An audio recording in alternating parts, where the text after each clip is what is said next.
ఓం శ్రీ గురు అమలానంద పండరీనాథ నిజ గురవే నమ. మనము అనుష్ఠాన గ్రంథములోని షోడశోప ఉపచారములలో మద్గురునకు సర్వాభరణ భూషణములను అర్పిస్తూ మనము ధ్యానించుకుంటున్నాము, పూజించుకుంటున్నాము. ఈ శ్లోకము ద్వారా ఏమంటున్నాడంటే, కిరీటం కొండలం రత్న కంకణాదితే మయా సంగృహ్యతాం భూషణాని అర్పితాని నిరంజన అంటున్నాడు.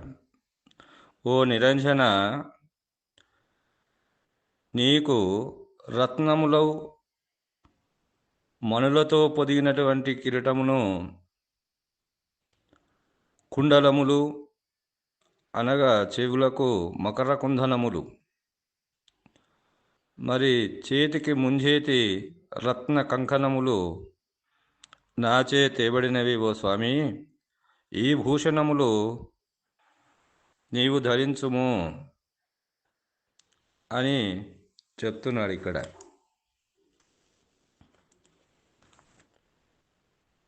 ఈ కిరీటము రత్నమణులతో కూడినటువంటి కిరీటము, మకర కుండలము అనేటువంటివి చెవుల పోగులు గురునకు సర్వాభరణ భూషణముగా సమర్పించుకుంటున్నాడు. మరి మనం సనాతన ధర్మముగా చూసినట్లయితే దేవతామూర్తి విగ్రహాలలో ఉన్నటువంటి క్షేత్రాలలో ఇప్పటికీ కూడా వాళ్ళు కిరీటములు సమర్పించుకుంటున్నారు, మకర కుందనములు సమర్పించుకుంటున్నారు.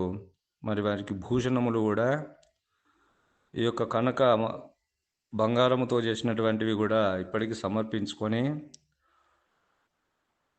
మరి పెద్ద పెద్ద వాళ్ళు సమర్పించుకుంటున్నారు. మరి ఆ విధంగానే మనము కూడా గురునకు ఉన్నదానిలోనే ఈ భూషణములను సమర్పించుకొనవలెను. మరి దానికి మనకు ఈ యొక్క గీతార్థ ధరువులో ఏమంటున్నాడంటే, పెద్దలను జోచి మ్రొక్కుటే నిద్ధమైన ముత్యములహారమగు కంఠములను మెరయ రత్నముల కిరీటంభే విరక్తి అనగా నిందలను పారధోలుటే అంధెలునుగా చేసేతే దారింపోమా అభరణములో దేశీ కూడా గాంచుమా ఆశా గుణముల నెల్లాగోసి మీ మెడ నిండా భూషానంబులు పెట్టిన సుగుణముల గూర్చి చేసి ధారింపుమా అభరణములో దేశీ కూడా గాంచుమా అంటున్నాడు వీరాచారి గారు. పెద్దలను చూచి మొక్కుటే నిద్ధమైనటువంటి ఏ భక్తి అయితే ఉన్నదో ఆ ధ్యానపూర్వకమైనటువంటి భక్తినే నీకు ముత్యముల ఆరమగు కంఠమునకు మెరయ తెచ్చినాను స్వామి. మరి రత్నమణులతో పొదిగినటువంటి కిరీటము, ఆ విరక్తి అనేటువంటి దానిని అందెలుగా తెచ్చినాను. మరి ఆశాగుణములను కోసి సుగుణములచే అల్లినటువంటి యొక్క పూలమాలలను నీకు సర్వాభరణ భూషణముగా సమర్పిస్తున్నాను, ధరింపుము అని చెప్పి మనకు చెప్తున్నాడు ఇక్కడ. ఆశా గుణములు అనేటువంటివి, ఆశ అనేటువంటిది ఏదైతే ఉందో ఈ ఆశ అనేటువంటిదే బంధానికి కారణము. కాబట్టి మరి ఆశ అనేది అటువంటిది మానవ జన్మలో 84 లక్షల జీవోపాధులలో ఒక మానవునికి మాత్రమే ఆశాజీవిగా వీడు బతుకుతున్నాడు. కాబట్టి ఆశాజీవి అనేటువంటి వాటితో వీడు ఆశ అనేటువంటి దానితోనే మరి సంచిత ఆగామి కర్మలు అనేటువంటివి పోగవుతున్నాయి కాబట్టి అవి మరుజన్మకు ఆధారం అవుతున్నవి కాబట్టి కారణం అవుతున్నాయి కాబట్టి మరి అలాంటి ఆశ అనేటువంటి గుణములను నేను కోసి సుగుణములనేటువంటి మాలలతో మీకు అలంకరిస్తున్నాను, ఇవే సర్వాభరణ భూషణాలు అని చెప్తున్నాడు ఇక్కడ. అంటే మరి ఇక్కడ ఆశ లేనటువంటి గురువు, మరి ఆశ కలిగినటువంటి శిష్యుడు మాత్రమే తనలో ఉన్నటువంటి ఆశలన్నీ అన్నిటిని కూడా సర్వాభరణ భూషణముగా సమర్పించుకుంటున్నాడు. కాబట్టి మరి గురువుగారికి శరీరముతో ఉన్నటువంటి గురువు అశరీర స్వరూపముతో ఉన్నటువంటి శరీరములో అశరీర స్వరూపుడైనటువంటి సద్గురుమూర్తిని మనము మరి వారికి యోగక్షేమములు ఎన్నో ప్రయాసాలు పడి మనకు ప్రబోధ చెప్పడానికి వచ్చినటువంటి మహానుభావుడు. మరి అతనికి మనము ఈ యొక్క షోడశోపచార ఉపచారంలో అంగశుశ్రూష భావశుశ్రూష అనేటువంటి చేస్తున్నాం కాబట్టి మరి ఈ అంగశుశ్రూషలో కావలసినటువంటి ఉపచారములను మనము సమర్పించుకోనవలెను. మరి ఆ విధంగానే ఇక్కడ మరి సువర్ణం అనేటువంటిది బంగారం అనేటువంటిది కూడా ఉన్నంతలో సమర్పించుకునేవారను.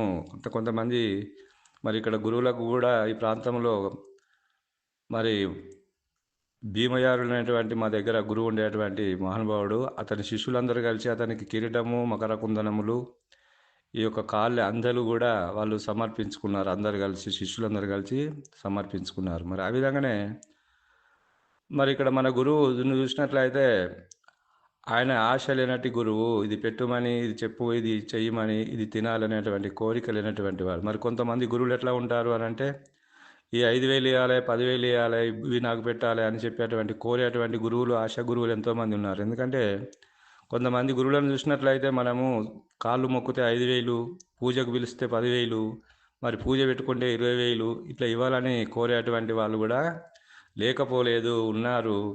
మరి మన సాంప్రదాయంలో కూడా కొంతమంది ఉన్నారు. కాబట్టి అలాంటి వాళ్ళు ఆశా గురువులు.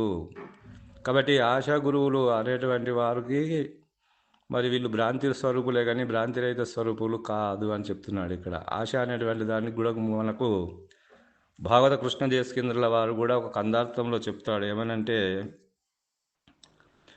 గురుడు ఆశ వదలకుండిన మరి శిష్యుడు ద్రవ్యలోభమగ్నుండైనన్ మర్యాద దక్కదిరువురకెరిగుండుము వీరలతీనోలోయన్న గట్టిగా దురభీమానులోయన్న. గురుడు శిష్యుని కన్నా కొడుకుగా గనకున్న గురునిపై శిష్యుడా గురు నిల్పే పుండిన హీనులోయన్న గట్టిగా దురభీమానులోయన్న. గురుడు ఆశ వదలకుండినా మరొకవేళ గురువు కోరినట్లయితే నాకు ఇది పెట్టుమని, అది పెట్టుమని, నాకు ఇది ఇవ్వాలి, అది ఇవ్వాలి అని అంటే మరి శిష్యుడు ఒకవేళ ద్రవ్యము ఉండి వాడు మగ్నుడైతే పెట్టకుండా కూడా ఇరువురికి మర్యాద దక్కదు అని అంటున్నాడు భగవత కృష్ణ దేశకేంద్రుల వారు. మరి గురుడు నాకు ఇది అది ఇవని కోరరాదు. మరి శిష్యుడు ఇచ్చినటువంటి దాని లోపలనే సంతోషపడాలి.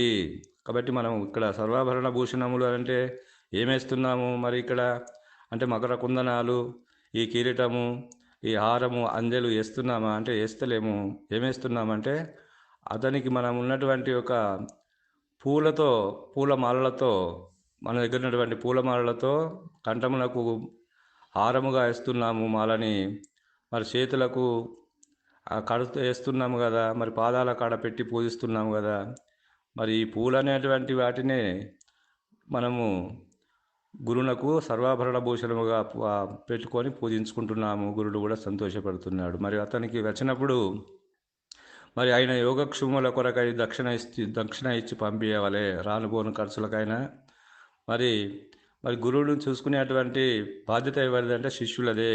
కాబట్టి ఏదో గురువు వచ్చినాడు కదా పోయి అట్లా మరి అంగట్ల బెల్లం ఆ ముంగట ఉన్నటువంటి పోషమ్మకు సమర్పయామి అని అన్నట్లు ఆ గురువుగారి దగ్గరికి పోయి 4 రోజులు ప్రబోధ విని ఆ దక్షిణ ఇచ్చేటప్పుడు ఆ జేబులో ఎనుకులు పడుతుంటారు, ఎన్ని రూపాయల నోట్లు వస్తుందని. బయట అయితే తీసి వేస్తారు దేనికంటే దానికి. కానీ గురువుగారికి ఇచ్చేటప్పుడు ఇది 10 రూపాయల, 20 రూపాయల, 50 రూపాయల చూసి పెడుతుంటారు.